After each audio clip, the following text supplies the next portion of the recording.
Alright, so roughly a week ago, I wrote to my local Sinn Féin representative and TD regarding Sinn Féin's recent behaviour towards the trans community. And since I haven't heard a single fucking peep back in that time, I'm going to read the email out and I'll post it here and probably a few other places as well. Cara, I greatly appreciate your work in regards to autism, ADHD and other disabilities, as well as your stance on the ongoing genocide in Palestine and promotion of the Irish language. These are all matters very close to my heart. However, I write to you, my local TD and Sinn Féin representative, out of concern regarding Sinn Féin's recent behaviour towards the trans community.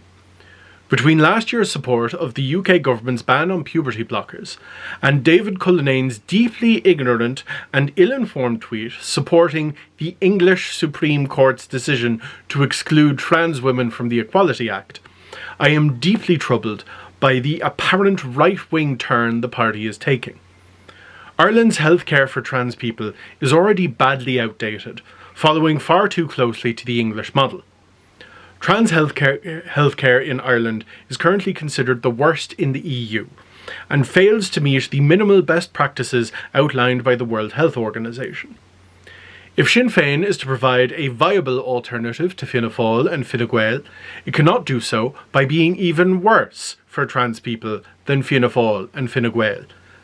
If Sinn Féin is, as it claims, a party of Irish republicanism, it cannot blindly support English rulings that the vast majority of the global scientific community have said are based on bad information. I am aware that Cullinane has retracted and apologised for his statement, but that does little to change that what he said was at best deeply naive and at worst bigoted, either of which should disqualify him from any kind of leadership position. His insistence on speaking out on a topic he is clearly not well informed on shows a degree of irresponsibility that verges on incompetence. In addition, the supposed justification for the ban on puberty blockers is the infamous Cass review. However, the review itself explicitly does not call for a ban, instead merely calling for caution. However, even if the Cass review had called for an outright ban on puberty blockers, the review itself draws most of its support from the spheres of politics and journalism, with very little support coming from the infinitely more relevant fields of science and medicine. Within these fields, the Cass review has suffered immense scrutiny and criticism for both its methodology and its findings. To quote, an evidence-based critique of the Cass review on gender-affirming care for adolescent gender dysphoria. Unfortunately, the review repeatedly misuses data and violates its own evidentiary standards by resting many conclusions on speculation. Many of its statements and the conduct of the York SRs reveal profound misunderstandings of the evidence base and the clinical issues at hand. The review also subverts widely accepted processes for development of clinical recommendations and repeats spurious, debunked claims about transgender identity and gender dysphoria. These errors conflict with well-established norms of clinical research and evidence-based healthcare. Further, these errors raise serious concern about the scientific integrity of critical elements of the report's process and recommendations. Too many of the people of Ireland need these treatments for me to let this go unchallenged.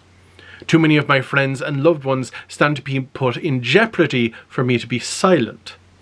Will Sinn Féin stop cravenly bowing and scraping to the whims of the English government and press, or will they follow the science, will they follow the research and do what is right for the trans people of Ireland? In the past few years, the conduct of Sinn Féin as a party has been deeply disappointing. The growing conservatism and antipathy towards the queer and immigrant communities, the willingness to dance to the tune of English politics and trends have made it seem less like a refreshing Republican alternative to Fine Gael and Fianna Fáil that will help Ireland achieve true independence, and more like just another set of Tories painted green, ready to join Fianna Fáil and Fine Gael in their mission to create Sasca Nua Darb Anam Era, if I may paraphrase Kilbird. I hope action is taken to divert the track the party seems to be on, and I hope that you are part of that action.